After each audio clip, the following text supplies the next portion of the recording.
The 2023 college football season comes to an end tomorrow night as Michigan plays Washington for the national championship.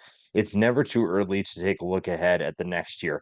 Our way too early top 25 college football rankings for the next season are out, and we take a look at what teams we should be paying attention to next year. Now, obviously, some of these players are potentially not coming back or are returning, so some things will fluctuate on these rosters.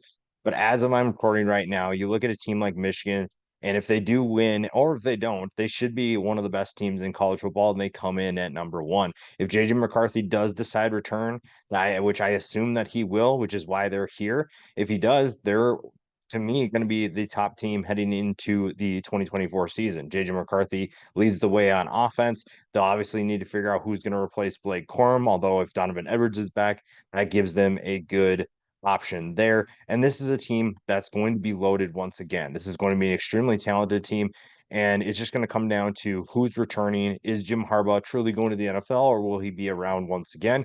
If the answer to that is yes, and this team is loaded with McCarthy running the show on offense, then Michigan is going to be a national title contender once again. Georgia is going to be in the mix. You can make an argument that they should be the top team heading into next year, and it's easy to see why. Carson Beck really started a little bit slower than we expected, but I think that he figured some things out towards the end of the year. And I'm really excited to see what he can do in year two because this offense looked really good at times with him running the show, running that offense and throwing the football. There's a ton of talent returning once again. I'm really excited about the defense. I think guys like Smail London and Malachi Starks will give them tremendous opportunities to improve on that side of the ball and be one of the best in college football. You also add key transfers like Trevor Etienne, like London Humphreys to that offense, an offense that you didn't think needed more weapons, but now they have them.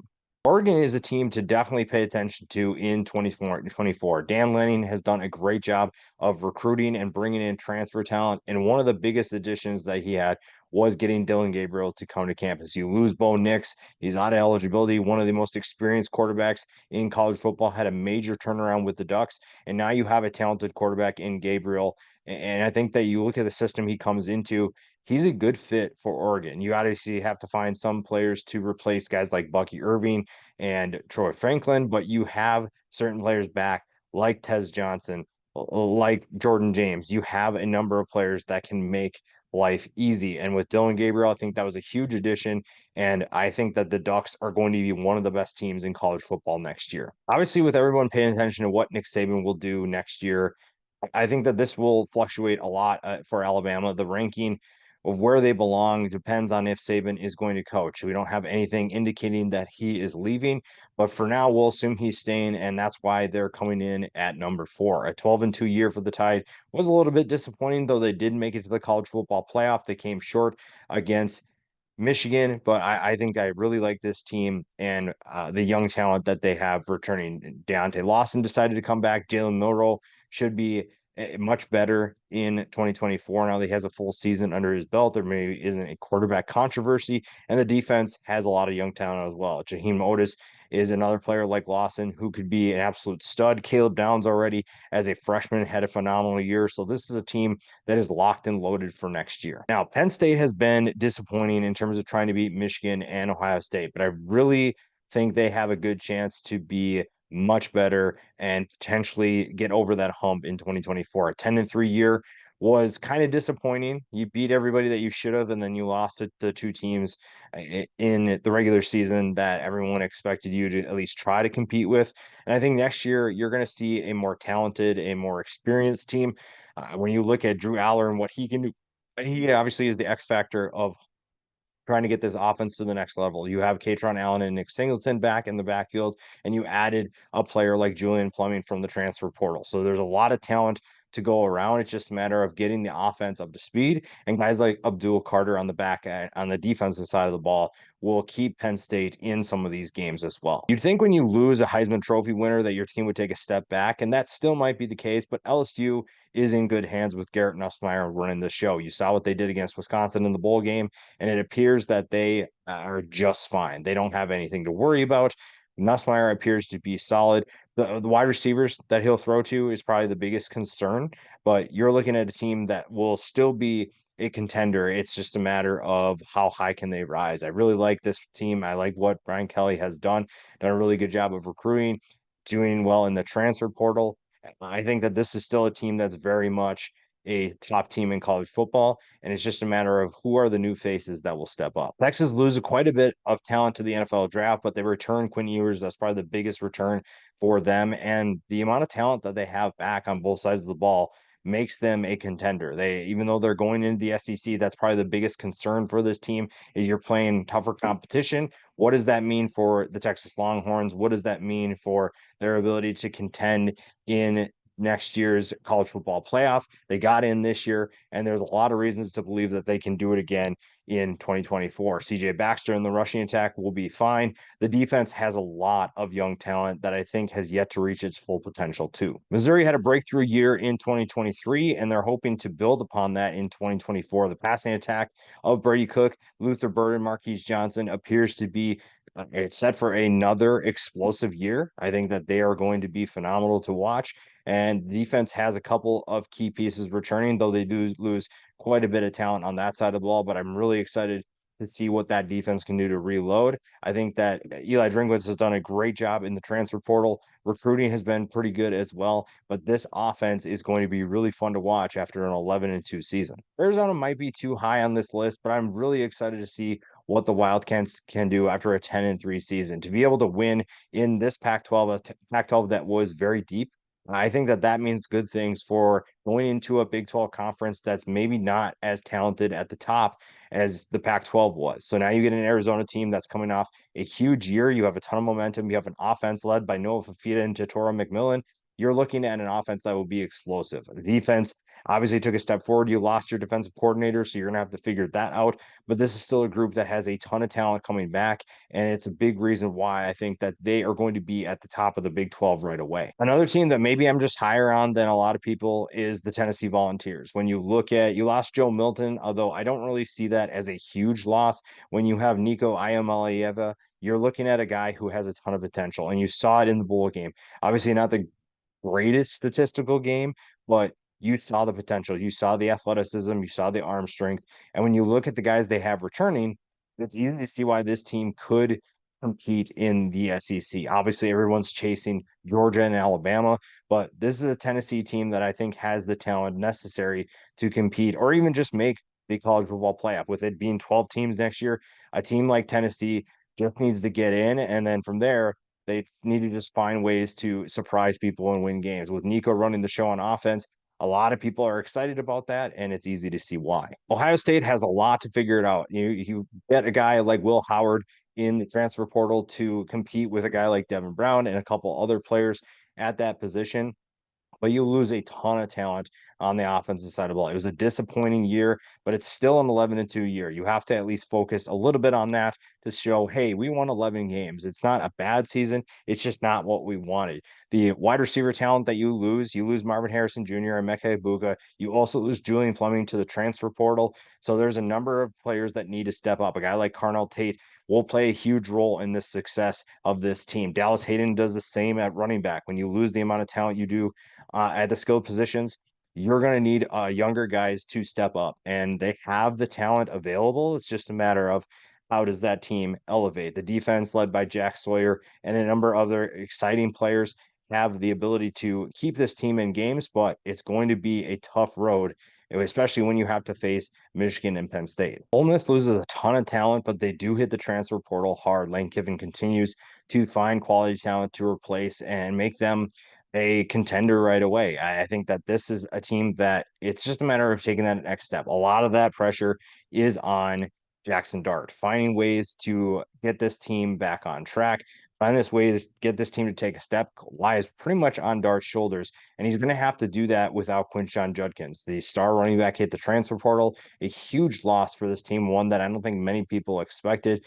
But now you get a chance to showcase what you can do without that guy as a feature. You have to find a new star running back, but I think that there's plenty of talent coming in to make Ole Miss a team that you need to watch in 2024. I really like what Marcus Freeman is doing at Notre Dame. I think they kind of fly under the radar. You obviously saw that they weren't going to be a college football playoff contender, but I think that this is still a team that's really fun to watch, and I'm really excited to see what a guy like Riley Leonard can do with the Fighting Irish. You obviously need to see this offense take a step forward. Once again, Sam Hartman provided a better passing attack than they've seen in the past. And now they're looking to hopefully continue that with Leonard running the show. I think the young talent that you have on this offense is there to make them better. They just have to take that next step. And it's not just the quarterback. A guy like Jaden Greathouse could be a phenomenal player, but you have to see him take a step. Mitchell Evans could be the same at tight end. The running back position should be really good. And the defense has a number of talented players on the back end. You obviously lose a lot up front in the front seven, but this is a Notre Dame team that I think should still very much be in contention for the college football playoff next year. Utah's situation to me is much more favorable in the Big 12 than it was in the Pac 12. And this is a team that won back-to-back Pac 12 titles before this year. Cam Rising returns to the Utes offense, and that's a much needed addition after sitting out the entire year. His experience and his abilities make this offense much better. He obviously needs to find a new running back as Jaquindon Jackson hit the transfer portal, but you're also looking at a defense that will be extremely talented, extremely disruptive, and they will find ways to make this team successful, to find ways to get them into the college football playoff, and to find ways to help them win the Big 12. It's going to be a fun year, and they have the pieces returning. Even with some of the losses they sustained, this is still a team that is very much going to be a problem next year. A lot of USC's success hinges on Miller Moss's ability to make this team better. You saw an incredible performance from him in the bowl game, and I think that that's something to build on, but you're still looking at a team that's waiting and seeing for the most part. You have a lot of young talent. Guys like Deuce Robinson and Zach Branch will be explosive at times, but can they do that consistently? The defense is the biggest question mark here because even though you fired Alex Grinch, this was a defense that did not improve even when he was gone. Now you have to find ways to find players like Bear Alexander more consistently to make plays and find ways to help your team. You cannot rely on your offense to do as much as they do. Even in the bowl game, you saw that the offense needed to do a lot and the defense didn't help a ton. That's going to be a problem until they get that addressed. And this is still a team with a ton of potential. But when you're going into the Big Ten, life is going to be much more difficult if you can't stop anybody. If Jackson Arnold turns out to be the quarterback we all expect him to be, Oklahoma is going to be a serious problem for the SEC. I think we saw the potential in the bowl game, but we also saw that he's a young quarterback that still needs to learn and grow. The talent that he has around him will make life a lot easier. When you look at Nick Anderson, a guy who I think is going to be a phenomenal talent at the wide receiver position, you also get the return of Andrew Anthony from injury. The defense is loaded. You have certain guys coming back that will make this team really good and help them contend. It's just you're going to face better talent when you're playing in the SEC. You're going to face tougher matchups week in and week out.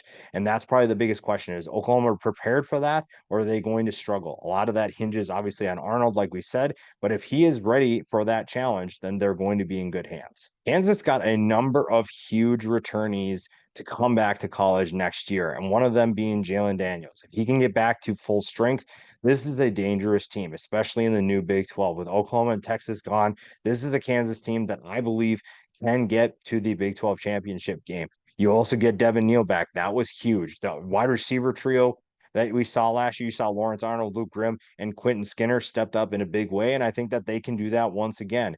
When you look at the defense too, Mello Dotson and Kobe Bryant are both coming back. This is going to be a really fun defense if they can find a few players to step up in a big way. But the offense should be just as efficient as it was and just as exciting as it was in 2023. I love seeing Clemson this low, but at the same time, it says a lot about the status of this program. It also says a lot about the status of the ACC. You see, Florida State is trying to leave. Clemson's more than likely on their heels. So it's just a matter of finding ways to elevate this program. Dabo Swinney has a lot of work to do, and a lot of that stems from what can you do to improve the offense. Cade Klubnik at times looked pretty good, but at the same time, we saw a lot of inconsistent play, a lot of questionable decisions. So this is a group that must improve. And really, you have to prove it that you belong back towards the top of this top 25. This is still a really talented team. Barrett Carter's return was huge for this program. TJ Parker's emergence this past year was really exciting. So the defense will be fine. It's just a matter of can the offense do its part. NC State is a tough team. They are a consistent team, and that's a big reason why they are in here. This is a program that did a lot of work in the transfer portal this offseason, getting a guy like Grayson McCall to run the offense. And you look at the amount of talent that they have on that side of the ball. This could be a really exciting group in 2024. The defense also got a huge return in David Van coming back. So there's a lot to be excited about if you're a Wolfpack fan. And again, they're going to be an underdog, just the nature of this program. They are better when they are an underdog. And Dave Doran knows exactly how to get this team to elevate their play. Oklahoma State somehow made it to the Big 12 championship game. And now you get to see what they can do to top that. You saw a program that was kind of doubted coming into this year, and it's easy to see why, but they definitely exceeded expectations. Ollie Gordon exceeded expectations, a huge year for him. He was really exciting. 21 touchdowns on the year, over 1,700 yards. And you got a nice surprise this offseason by hearing that Alan Bowman will return. Now, Alan Bowman is not the greatest quarterback, but he does give this team a fighting chance to get back to the Big 12 championship game. The rushing attack appears to be just fine. It's just a matter of can Bowman and that passing attack do its part. The Avery Johnson era begins at Kansas State, and there's a lot of people that are excited about what he can do. You had a number of programs that probably wanted his services if he hit the transfer portal. If Will Howard did return, I don't think Kansas State would have been able to keep both of them. But you're going to be excited if you're a Kansas State fan to see what he can do. I think that the offense could look more dynamic in a different way, but Avery Johnson still also has a lot to prove. He's a young player that has a lot of talent, but he's inexperienced. So it'll be fun to see how he develops, how he learns. You have DJ Giddens back after a big year, Keegan Johnson out at wide receiver.